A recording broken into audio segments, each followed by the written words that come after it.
Hey, good evening to everybody.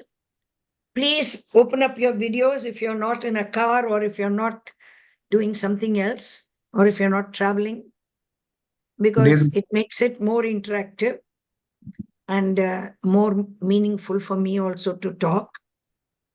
So, thank you all for coming this evening, evening. and I hope all is good. Shraddha's outside, that's perfectly all right. This girl also, Kalpana, also is in the car, so that's okay. Others, please open up your videos. And M. Jayashree is, which Jayashree is this?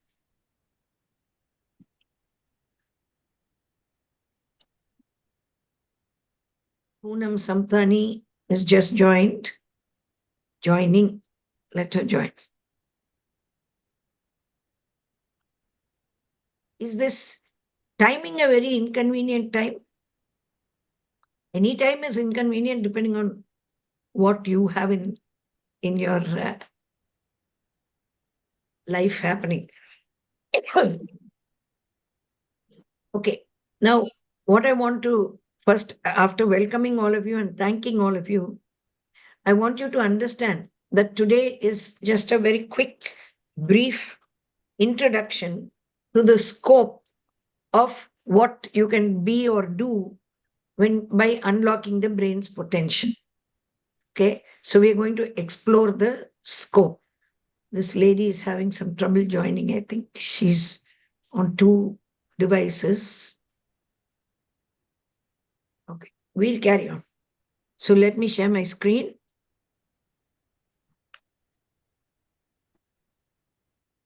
So thank you very much for the opportunity to encourage all of you to take care of your health, and also for all of you being here to encourage me. This is actually my last slide, but I'm showing that first because I want to show you the fact that I'm grateful to the fact that all of you are here. So, for those of you who are seeing me for the first time, please put in the chat box if this is the first time that you're coming, because some of you are familiar faces, some of you are new. Any of you are new? Please put your name down in the chat box. So nobody is new.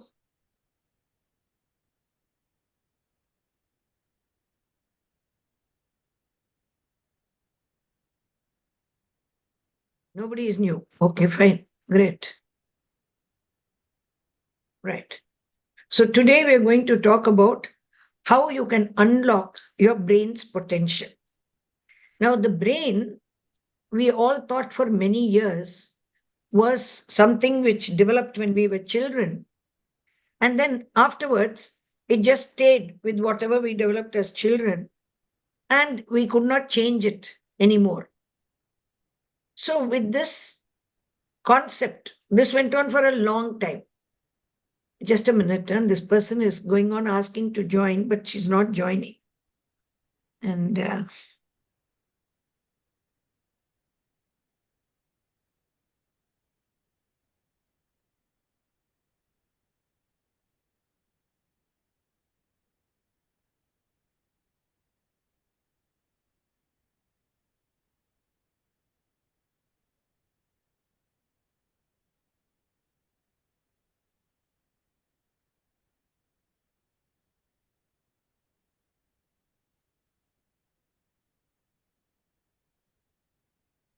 I've asked her to log out and log in again. She's got a third device now. Okay. So I'm not going to interrupt my flow again. Okay. So as I was telling you, the brain, it's a very dynamic structure. In the past, maybe 50 years, we have seen such tremendous advances in technology, and we have understood that the brain is capable of changing itself structurally, functionally, electrically, and chemically, depending on how we treat our brains. We know that the brain consists 100 billion neurons and trillions of connections called synapses. And all of this makes up our thoughts, our memories, our feelings, our actions. But we're just beginning to understand how the brain actually works. And we know that the brain is capable of continuously changing, rewiring, adapting in response to the way we live our lives. Now, this is called neuroplasticity. So it's considered that the brain is like plastic, it can be molded by our life experiences. So we can go on creating new neural pathways throughout our life. So that's a very good news because we think that once something we have not got a skill or a talent or something, we can't develop it because we are older than being a child when the brain is developing and can learn. And but one thing, if you don't use it, just like any other muscle in the body, if you don't use it, you lose it. But if you keep stimulating it, we know that neurons that fire together wire together. So whether you are a senior, whether you're an older adult, whatever stage of life you are in, neuroplasticity is the ability to rewire your brain and unlock your brain's potential. It is the brain's secret superpower. Now, how does this happen? When you have a new thought, you activate one of the synapses or the synaptic connections. You activate that. And if you keep on repeating that action, you are giving a strong activation and you're giving a frequent activation. Now, if you want to get a six pack, can you get it overnight? You certainly cannot. So you have to keep repeating your exercise, increase the number of reps you do for the abdominal exercise, etc. And then you will get the activation and the six pack over time. The same thing happens in the brain. So various things like mindfulness, affirmations, and living a very positive lifestyle, taking care of your health, having high vibrational energy, all of this helps the brain to change its synaptic structure. And when it changes, it strengthens all the connections.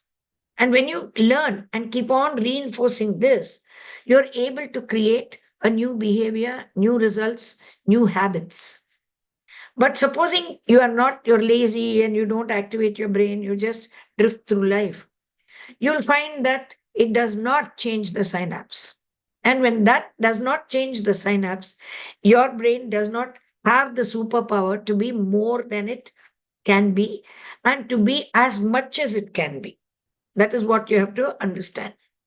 Now, in neuroplasticity, we have various ways in which neuroplasticity takes place. One is new nerve cells can be formed. This is called neurogenesis. New connections can be formed. They're called new synapses. Existing connections can be strengthened when you strengthen the synapse. A weakened synapse can be strengthened further, or if it is too weak and it's inefficient, it is dropped away. It is destroyed. There's a process in the brain called the apoptosis, by which a weak synapse is actually allowed to wither and die. So if you compare these three, you'll find that neurogenesis is when new neurons are formed from stem cells. So new nerve cells are formed. Neuroplasticity is the ability for the brain to change both from internal and external stimuli and reorganize its structure, its functions, connections, and it forms new connections. Neuroregeneration means there is regrowth. We thought before that in the brain there's no regrowth.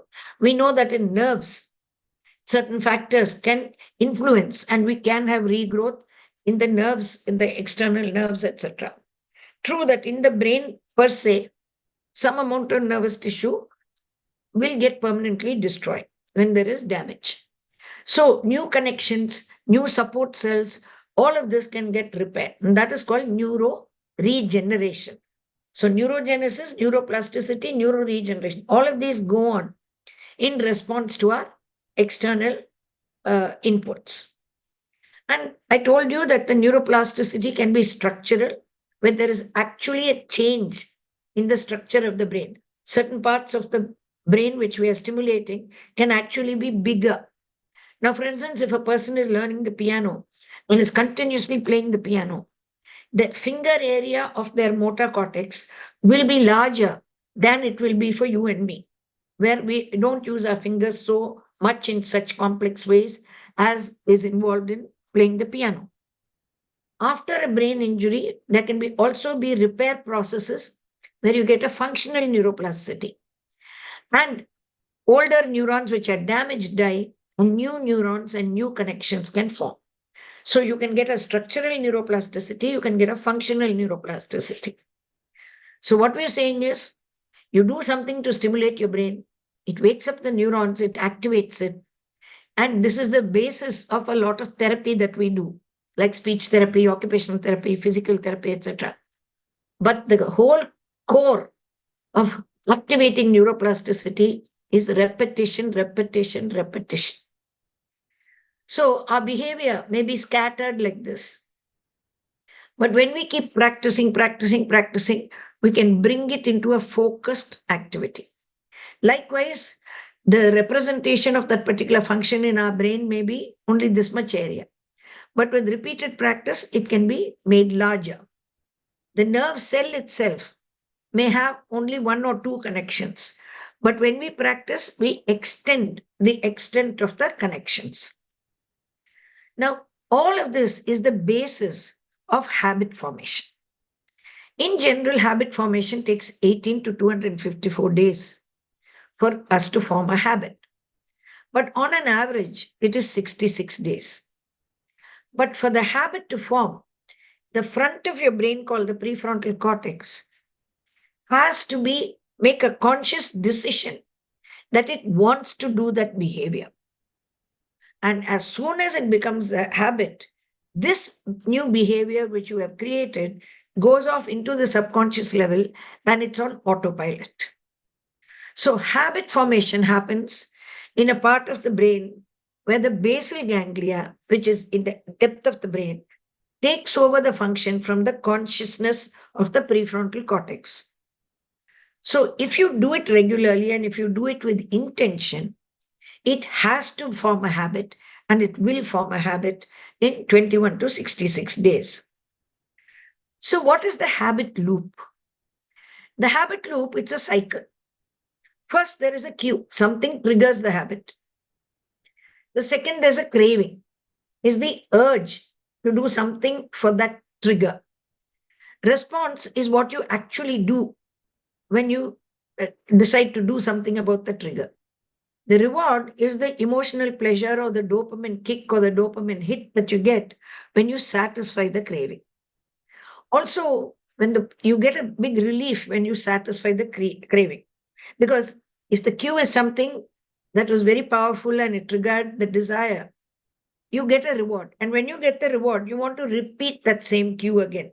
That is why it's called a loop. Now, if you look here, the cue is the trigger. The craving motivates you to act. Once you get a response, you feel it satisfies you and you experience reward. Then the reward is associated with the cue. So every time I eat a Black Forest cake, that is my trigger. Then I have a craving for a Black Forest cake. When I eat the cake, I feel very good. So every time I want to feel contented, I may want to go and eat a Black Forest cake. So understand that the trigger activates the loop. The actions that you take is a routine or an automatic action or a response. And the reward is when your brain tells you that the loop is something that you enjoy, you can repeat it. So how do we alter our habits or how do we work with our habits? So when you have a cue, let us take the example that you're bored. So what is your craving? You need to pass time. So what is your response? Go and browse social media. What is your reward? You feel good and you get a dopamine hit. So you repeat the behavior. But supposing instead the cue remained the same, the craving remained the same, but the response was different. Like you go for a walk or you read a book or you dance or you listen to music. you will still feel good and you will still get the dopamine hit. So that is how you're going to be changing a bad habit into a good habit. So these 4 steps, when we want to convert and change a habit that we have, you have to be very sure on what is your trigger. What is it that's making you do it? Whenever I'm depressed, I eat potato chips. So you know that when you're emotionally feeling down, your craving is for potato chips. And when you eat potato chips, you feel better. So you must make the craving more attractive. So supposing you tell yourself, instead of browsing social media, if I go for a walk, I'm going to feel more healthy. I'm going to enjoy nature.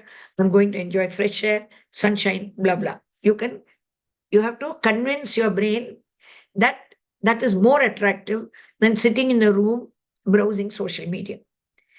Ideally, if the response is something easy to do, we tend to do it. But when we are changing habits, the new habit is always much harder to do. The old habit is much easier to fall into. So try to make the new habit into a little easier to start developing. And the best way to do that is to break it up into small bits and take little baby steps one by one so that you don't get overwhelmed by this rapid change. And when you see the benefits, like when I go for a walk, I lose 3 kilos in 1 month. When I read a book, I get more knowledge. When I dance, I feel really good. When I listen to music, it's such a soothing thing for me. So make it more satisfying. So this is the fundamental basis of how we form habits. And this is what is neuroplasticity. This changing, with the changing from the external inputs, you're changing the brain to make this beneficial change versus a detrimental one. So all of you can do this exercise from today. Identify any one bad habit. Use that loop diagram which I showed you in the previous slide. The cue is the same, the reward is the same, but you have to change the routine.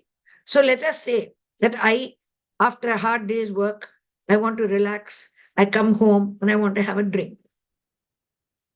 Instead of having a drink, if I convert that into going for a walk or having a nap, a power nap after a stressful day, I am not harming my body.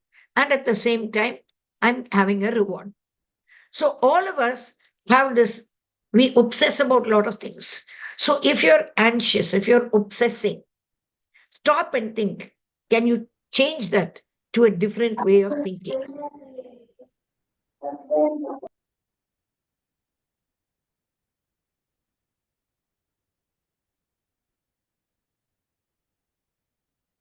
Yeah. And don't think you don't have a choice. You always have a choice. So if you want to bring out the magic of neuroplasticity in your brain and create new pathways, you have to choose to do what is new, what is novel, what is challenging, and not just sit in your comfort zone and expect things to change around you. So you have to choose behavior which will support your learning a new skill, having healthy habits, and embracing difficult challenges rather than avoiding them. Haven't you seen that sometimes when we are in school, a difficult mathematical problem sometimes gives us more energy and more enthusiasm than something that's very easy? How many, at least I know that I have done this, and I know many others have said, what I said, today's homework was so easy, we finished it off. You don't feel a thrill in finishing off something that is easy. You want something little difficult. You want to be challenged. You want your brain to intellectually fulfill its desire to be smart. So you have to develop what is called as a growth mindset. What is a growth mindset? A growth mindset is the belief that your skills, your talents, your intelligence can be developed with effort from you at any age. None of us are simply born with or without a fixed skill or a talent or an intelligence. அதான் முடிஞ்சது. அடுத்த meeting lock on பண்ணு. Boost Sir, your can you please mute yourself? Thank you. So with a growth mindset, what happens to your brain? You're boosting your neuroplasticity. You're protecting against cognitive decline and going in for brain dementia, like Alzheimer's and other vascular dementia, etc. You will feel physically, emotionally, and mentally stronger. On the whole, people with a growth mindset are more satisfied with their lives. And when you're more satisfied with your life, you are not so stressed. You have deeper relationships. And when you have good, deep relationships, you have a peaceful mindset, you're likely to increase your lifespan as well. Now, the next way of improving our neuroplasticity is to eat what is called as a brain healthy diet. Now, is there such a thing as a brain healthy diet? Most certainly, yes. There are many diets. There's one called the Mediterranean diet. There's one called the DASH diet. There's one called the MIND diet, which is recommended for people with dementia. There's something called the rainbow diet. But in all the brain healthy diets, what is important is that you restrict butter, margarine, cheese, red meat, fried foods, refined sugar, and processed foods. What do we mean by refined sugar? The usual sugar that we put in our tea, coffee is refined sugar. Processed foods are anything that comes out of a packet and which is like, ready-made, this flour, that flour, whatever, all of those. So what is freshly prepared is not a processed food. What has been preserved and prepared and then reconstituted becomes a processed food. So what is this Mediterranean diet? One of the important things about the Mediterranean diet is it says, try as far as possible not to eat alone. Have the social interaction when you're eating. Be with family, be with friends. Enjoy your meal together with other people. Every day, the meal is based around vegetables, fruits, whole grains, olive oil, beans, nuts, seeds, herbs, and spices. Every day you have to drink 6 to 8 glasses of water.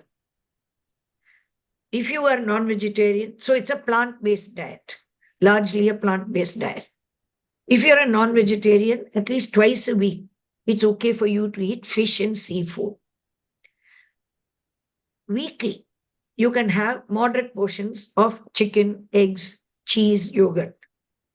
But sweets and red meat, ideally, is either less often or not at all.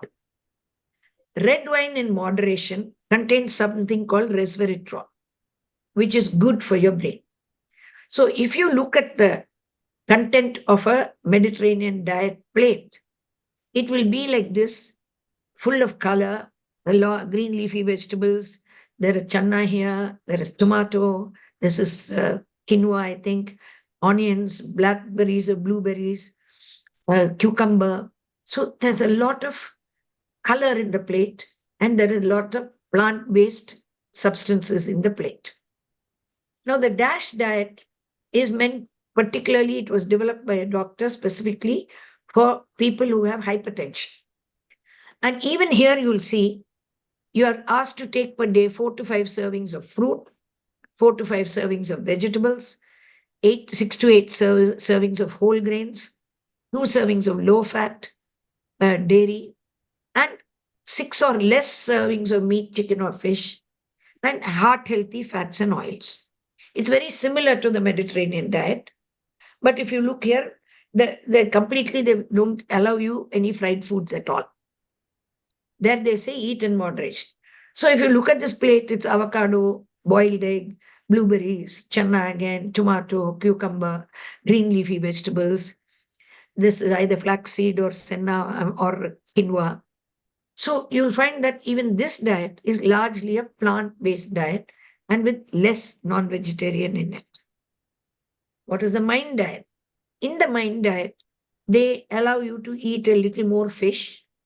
Once a week you eat fish, poultry twice a week, but you make up your protein with beans or legumes almost every other day.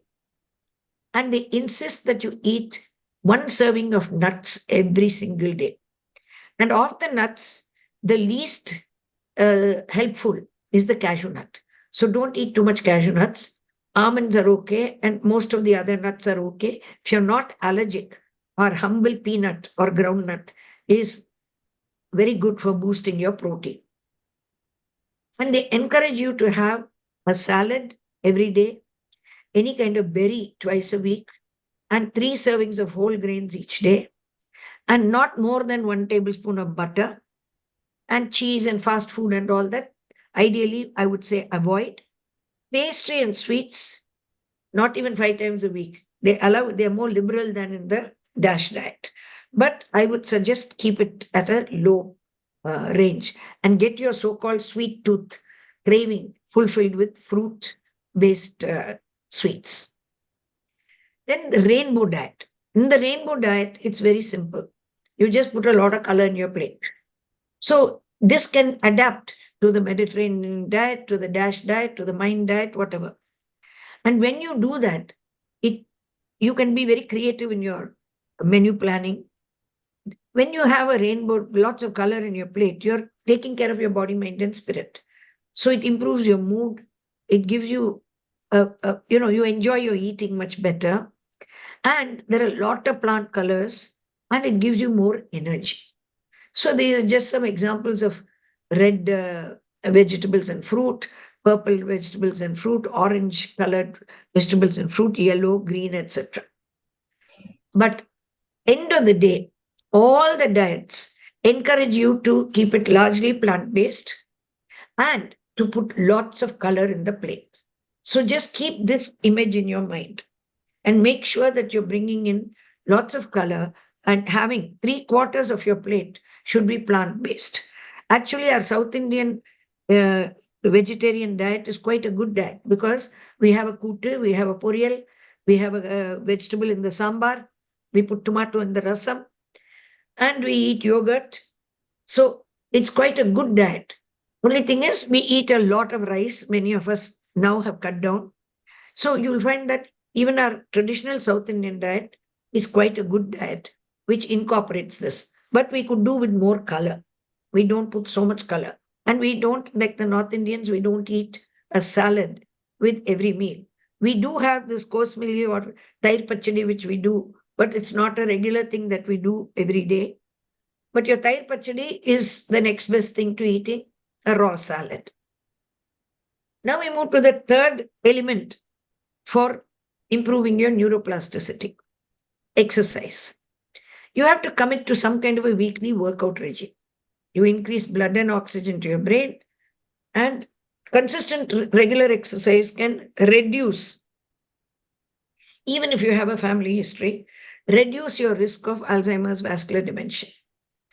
So if you have to choose one exercise and you are not able to do all of them, choose aerobic exercises over any kind of static exercise. Other elements of exercise that we normally like to have a balance of is flexibility, strength training, balance training, and aerobic exercises. Let me tell you a little bit more about this. Aerobic exercise benefits the brain hugely. They did a study of 1,145 seniors who were at risk of Alzheimer's disease. And they did just aerobic exercise. Their cognitive function improved 3 times when they did a combination, then when they did only aerobic versus those who did aerobic and muscle strengthening.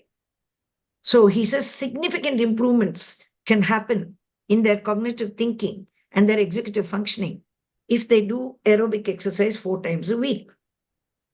What is the connection between exercise and neuroplasticity? There is this purple structure that you see here called your hippocampus. That is your memory brain. The cerebellum is another, this is the lower brain. Now, both of these are where we have the base cells called the granule cells, which are capable of forming new neurons. And when we exercise, we are stimulating these 2 areas for neurogenesis. We are stimulating them to produce more new brain cells from because of the exercise. Because there is a substance called BDNF, or brain-derived neurotropic factor, which is produced when we exercise. And that encourages this kind of ability for neuroplasticity.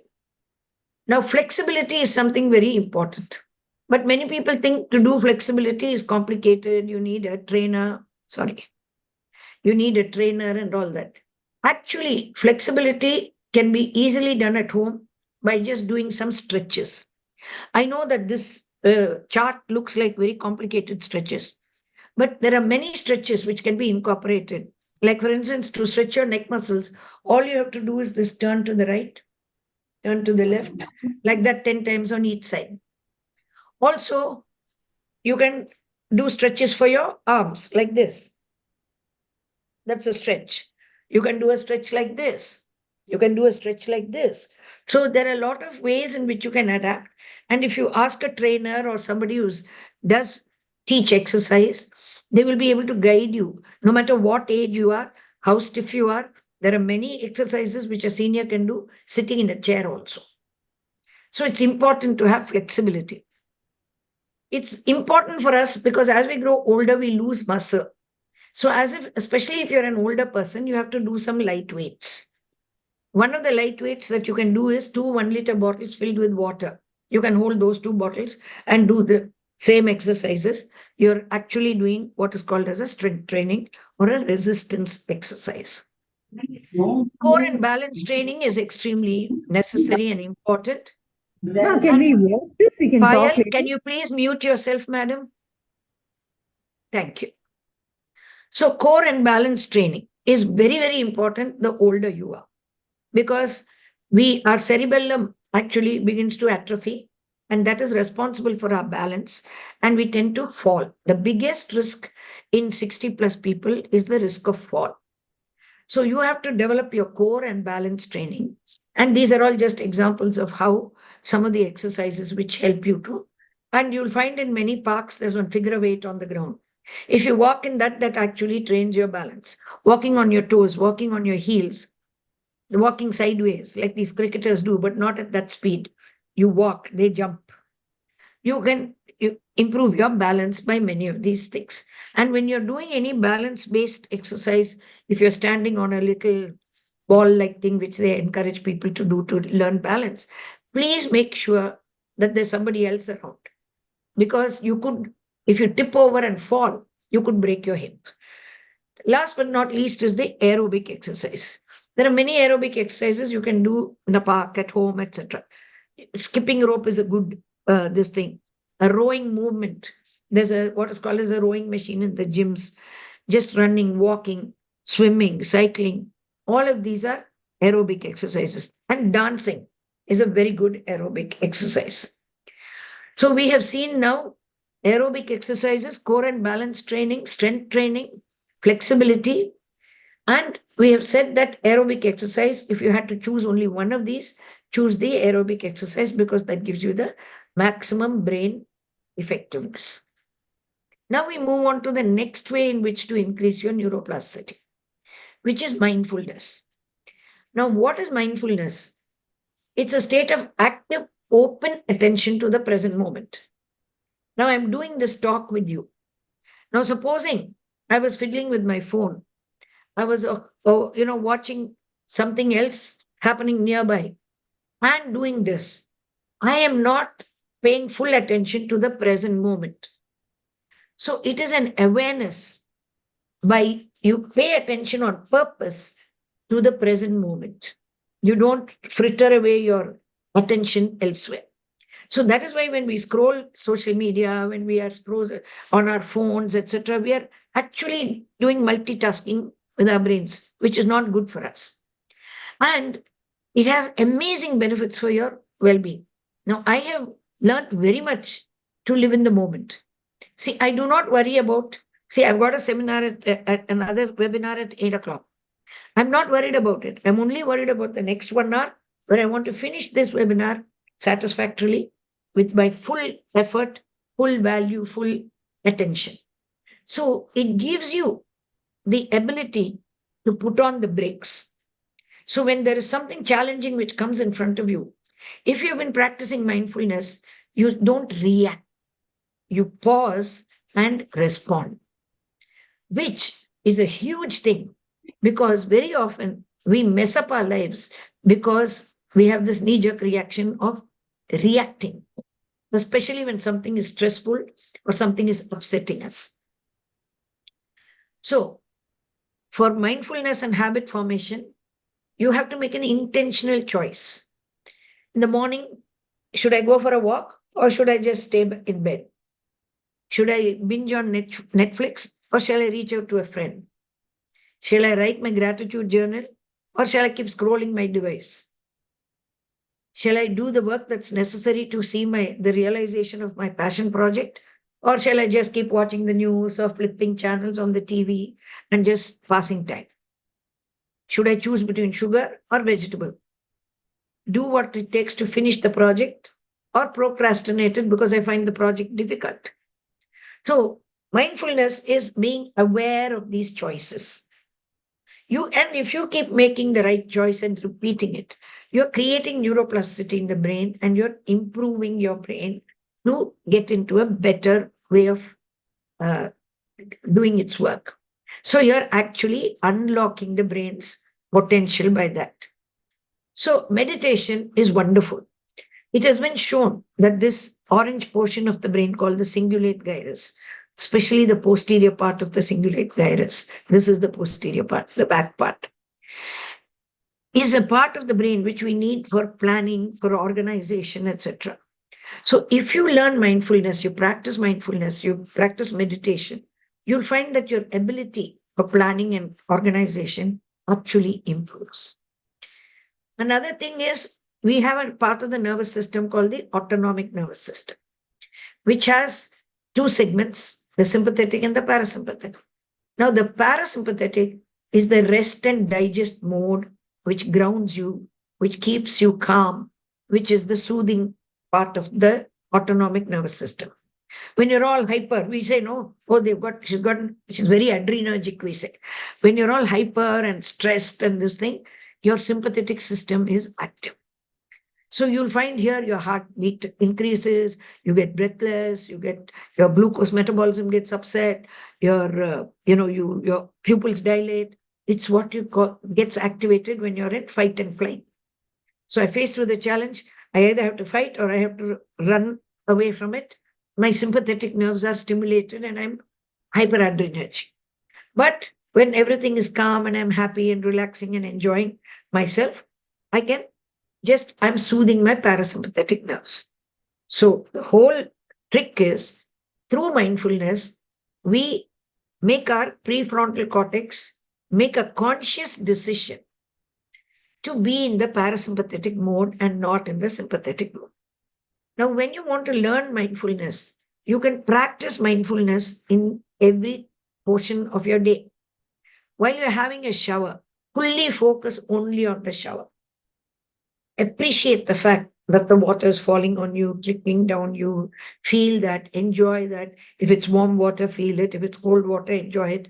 Whatever it is, enjoy your shower and keep your mind only on that sensation of the water helping you clean yourself. So while you're cooking, while you're eating, what it means is you stay completely focused on just what you're doing without distracting yourself. So when you're driving also, we do it. We are mindful when we drive because we don't want to get into an accident. But if you start practicing it in everything that you do, you'll just notice how you feel. You'll feel great after that. So you can practice mindfulness when you smile, when you breathe. I love watching the clouds. So cloud gazing can be very relaxing. And the sky is everywhere, so everybody can do it. The sky is beautiful with all the clouds going and different types of clouds. And if you are like me, I've learned how to name the clouds and things like that. You can visualize various images there, all kinds of things. The night sky can be fantastic with the stars and everything. I do not know too much about stars to do stargazing, but just looking at the sky can be very relaxing. So exercising, walking barefoot, especially in sand, in the beach, just keeping an open mind, forgiving everybody and letting go all the baggage in your life, spending time with nature, taking your dog for a walk, just thinking positively. All of this, or doing gardening, or when you're cooking, and when you're with your friends, listen more than talk, you'll find that you can cultivate mindfulness. So the brain, if you want to improve your brain potential, if your brain is going to get into a rut, you'll be going to the same places and events, you'll see the same people, eat the same foods, that's boring. Instead, if you want brain growth, learn new things, talents, hobbies, travel to new and exciting places, go and do some volunteer work, take on something that's new, something that's novel, expand your relationships, try to meet interesting people, try to meet new people. That is why travel is so wonderful for brain growth. So make sure that you build in some travel into your life. There are some people who say, for 5 years, I never took a holiday. I've been working, working, working. Your brain will be in a rut. Your brain will not grow. So now most mindset coaches are going to hate me for saying this, because what everybody thinks, the way to unlock your brain potential is think positive. But true resilience doesn't happen by just thinking positive. There's a lot of science behind resilience. When you face an adversity head on, when you learn and grow from a failure, excuse me,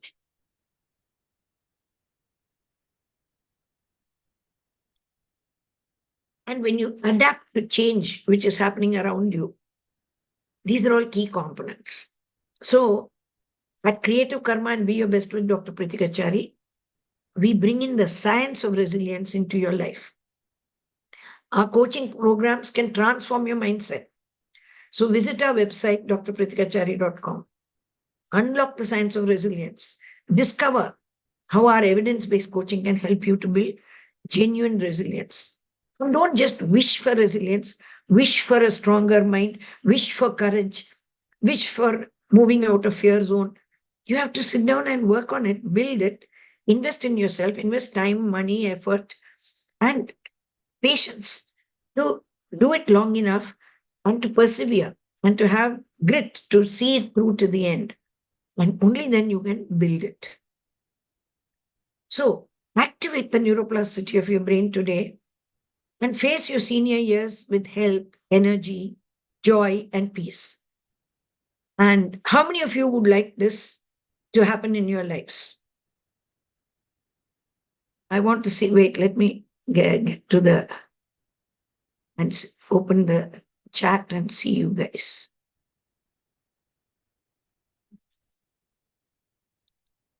Yeah. How many of you want to activate your neuroplasticity? So how many of you found something useful here to activate your neuroplasticity? Now we all know this, don't we?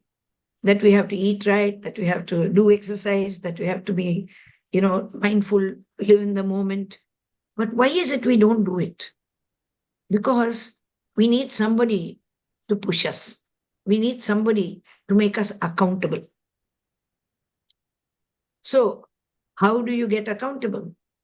The best way to get accountable is for you to, can you see the slide? Yeah. So we've got these 3 courses. We have already told you people about these courses. We have Rebooting Your Brain for Resilience, which we are launching on 22nd of January. We've got Boost Your Brain Power, which we are launching on 24th of January. We have got Manifesting Mindset Magic, which we are launching on 26th. Now, if you notice, all of these courses are for 10 weeks. That is 70 days. The idea is that it takes 66 days for you to develop a habit. So we'll be hand-holding you through 10 weeks. And hopefully, as has happened in some of our previous trainings, last year we did the same 3 courses, and many of those who attended it, those who did the daily exercise, those who were committed and gave the feedback as necessary, etc., they actually transformed their lives for life. So how many of you would like to do that for yourself? So we are giving you now because you have showed up. What are you going to get in these courses? you will get your weekly mini video, you'll get a lifetime access. You'll get the recording of each session for lifetime. Each session will be 60 to 90 minutes, and that will be lifetime access. You get a workbook. You'll get daily WhatsApp video tips on what you need to do to take action that day. You are become a free member to Creative Karma Virtual Club, which is a value of 10,000 rupees, and your membership will be valid till 31st of December. Then we periodically do WhatsApp classes of low value, like 99 to 499. And we have a random picking of those who have attended our group coachings. We sort of do like a lottery pick, and you'll get free invites to some of these. And you may get discounts on future group coaching courses that you sign up for. I also do one-to-one coaching, which is 12 weeks, 90 minutes once a week, mutually convenient time. So join this WhatsApp group. Many of you are already on this. That's where you got the information about this program. Join this WhatsApp group, and you will be updated on all the programs that we do from time to time. And this is the link. When you go to this link, please write this down, all of you. You can attend the WhatsApp class, which we are doing on 20th, 21st for 99 rupees, just 4 hours of your time. You can enroll in any of these group coachings. It will be there at a special discounted price of 10,000 because you have showed up. It's what I call a show up for your future discount. You can join the 10x Transformation WhatsApp group. You can go and access my book on Kindle, my semi-autobiography, which I've written called OMG, It's Me. We've got a lot of free ebooks. You can go and click on that and access that as well. So the special offer for those of you who have showed up today and are attending the webinar, you can save 5,000 rupees. It's only 10,000 rupees for those who commit and sign up, but you're going to have to sign up in the question answer time, the next 15 to 20 minutes. Before that, let me play this video for you so that you understand why it is important to. Can you all see that? Wait a minute. Can you see the video? No. Sorry. Wait.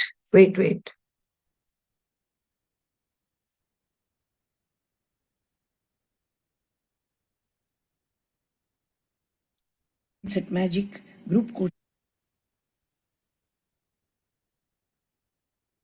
coaching, which we are launching on Republic Day. Can you see now? Can you hear now? Click on the link below. Join my WhatsApp group.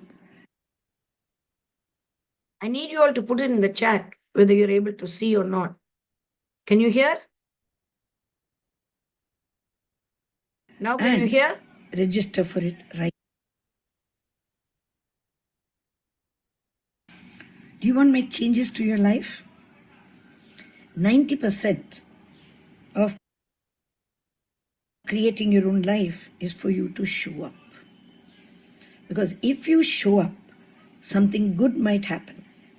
But if you don't show up and stay in your comfort zone, paralyzed with fear, and refuse to get into the learning zone, manifestation cannot happen. Join my Manifesting Mindset Magic group coaching, which we are launching on Republic Day, 26th of January. Click on the link below, join my WhatsApp group, and register for it right now. Seats are filling up fast. Be there. If you don't show up for yourself and for others, you're going to miss the opportunity and you have missed the bus. So show up for yourself and for others. Remember that life is like a bubble. It's very beautiful, it's very transient. But if you don't grasp the moment, this moment, once it's gone, can never be got again.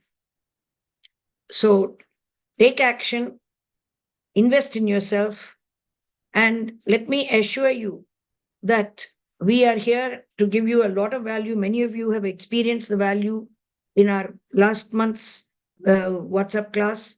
I'm sure that all of you have actually put some of those things into practice. and are growing from it. So thank you, God, for the opportunity to encourage some people and to be encouraged by all of you. Thank you once again for attending. If there are any questions, we are ready to address them. You can unmute yourselves and talk, whoever wants to talk. Sudhakar, you've attended the WhatsApp class. Yes, ma'am. Was there additional value in this? Yeah, definitely, madam. By meditation, I could improve my health also, health as well as I could. There is some purpose in every day doing, learning a new thing, writing a book, working on my project, listening to audiobooks. There's a lot of difference, madam. I have, to this extent, I have enrolled that boost your brain power. Oh, good. Thank you. Good. You'll see a lot of change, I'm telling you. You will benefit from it. Thank you for joining. Anyone else wants to talk? Yes, ma'am. Good evening. Payal here. Yeah, hi. Hi. Can you take your video, madam, just to see your face? Yeah. Thank you. So, ma'am. Hi. I joined in a little late with the purpose I wanted to actually attend the whole session. My brother, 51 years old, he was he was down with a stroke and a massive hemorrhage more than 40 days ago, and he was operated twice on the brain to evacuate all the blood. He is in a vegetative condition right now. Oh, dear. That's not yeah. good. Yes, he was initially reacting a little bit with us, emotionally. For the past few weeks, a few days, he has a very deadpan look, and I just wanted to ask you, how can we, try to make him not fall into depression? How do we motivate him, on an everyday Is he talking? basis? No, ma'am. No. You said vegetative state. So is he awake or is he? He is awake. His eyes are the only way he can communicate whenever he's alert and aware. But we are still struggling to find out what he's trying to communicate with his breathing pattern. Which side was his stroke? Which part of his body was paralyzed? Both, ma'am. Both sides of the brain were affected. Well, he had blood pressure and didn't take treatment, is it? No, ma'am. It's something very rare called vasculitis. Okay. Yeah, Okay. it started with a But very high vasculitis doesn't come overnight. Yes. It would have been there, it would have caused hypertension, it would have caused some symptoms, which probably was not paid heed to.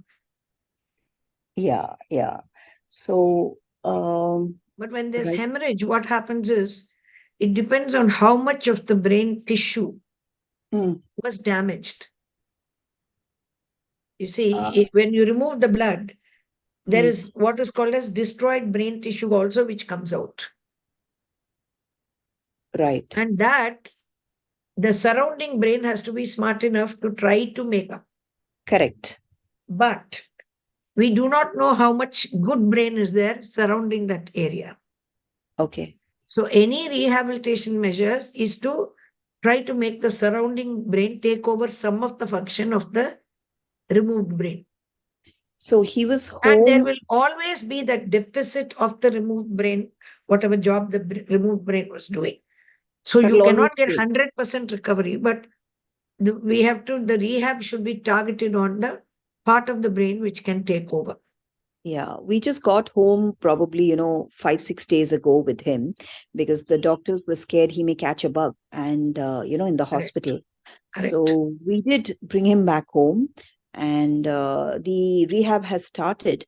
But we find that, ever since the rehab has started, he seems very exhausted. He seems, that deadpan look has come in, where he's not reacting to us like he was reacting in the hospital. In the hospital, he would cry seeing somebody. He would cry when we talk about few incidents. He would laugh a little bit with us, when we would joke about something. But the last 4 5 days, ever since the rehab has started, we find him having a very deadpan look. And So try doing things like playing music and spending time and just chatting with him. Don't worry about whether he responds back to you. okay, You just do what you need to do. You right. understand? So play music, treat him as if he's all right. Yeah, sometimes we feel, overstimulating him also No, could. just that's why I'm saying that is overstimulation when you specifically go and do something to him. Go around him, be around him as if he's all right, and give him some space also mentally. Yeah. See, what has So, happened in your anxiety and your love actually, you end up overloading his brain, yes, yes, that's what's happening, I and think. that scares them. So, what you need to do is therapy, okay, have a discipline, have a input, all that is fine. But go about it in a more normal kind of way. Now, supposing he was sitting in the room with you before, I'm saying, not now. Supposing he was just sitting in the room with you and you both got talking and you played some music and all that. So just say the same things that you would say to him as if he's going to respond.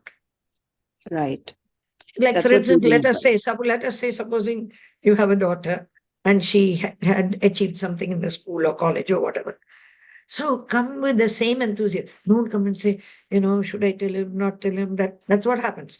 So what you do is, hey, do you know what happened today? So and so, she did this, she got this award, she got this medal. Show it to him as if he's there with you, because you never know how much of that the brain is assimilating.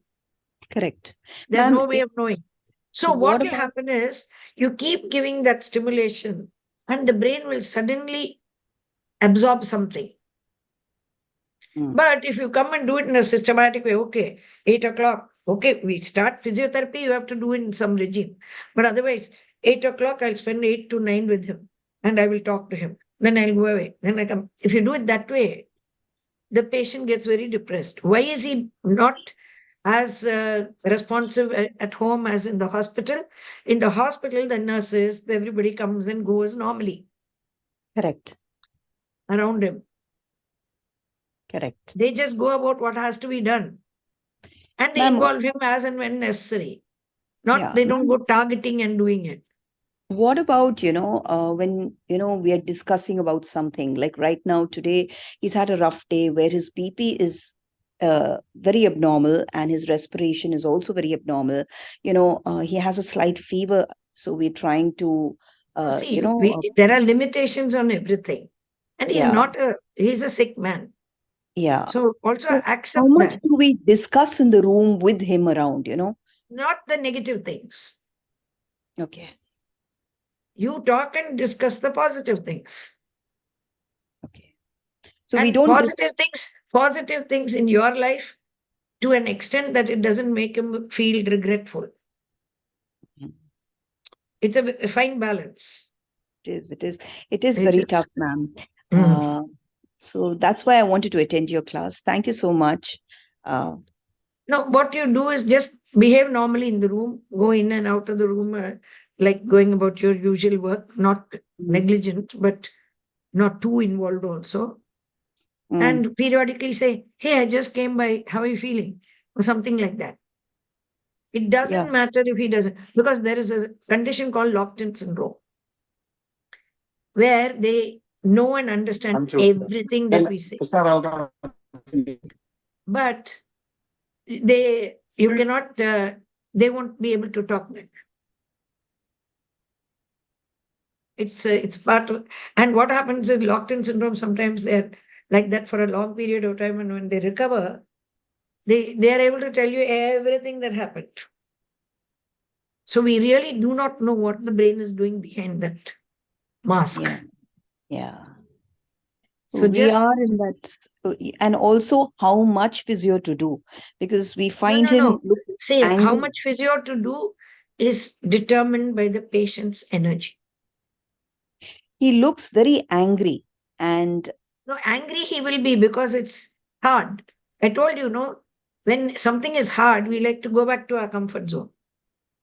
But only if you challenge, neuroplasticity will kick in. So don't worry about the anger part of it. Just sort of encourage him, reassure him, and keep going. Okay, and how much physio to do? No, how much and all that, I don't even know the patient or anything. The doctor who's helping you should guide you, your physiotherapist should guide you. But what I always say is listen to your body, listen to the patient. Listen to the patient's body. So today I may have a good day. See, when I do my exercises, some days I'm full of energy. I do everything really fast and smooth and all that. There are some days when it's, oh, I have to do it. Okay, I just will do it. That happens to all of us.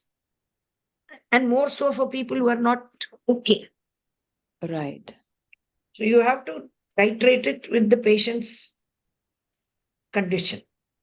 And that's the judgment the physiotherapist and the doctor who's attending on him have to take. Thank you. Thank you, doctor. Right. Where are you from? Chennai, ma'am. Okay, fine. Right. Okay. Anybody else wants to say anything?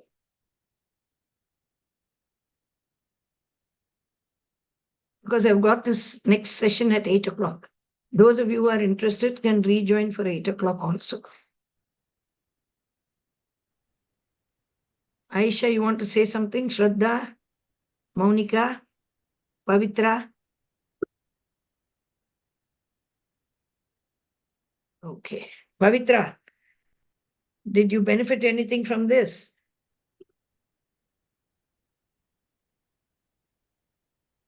I think she's gone away from that. Okay. I'll stop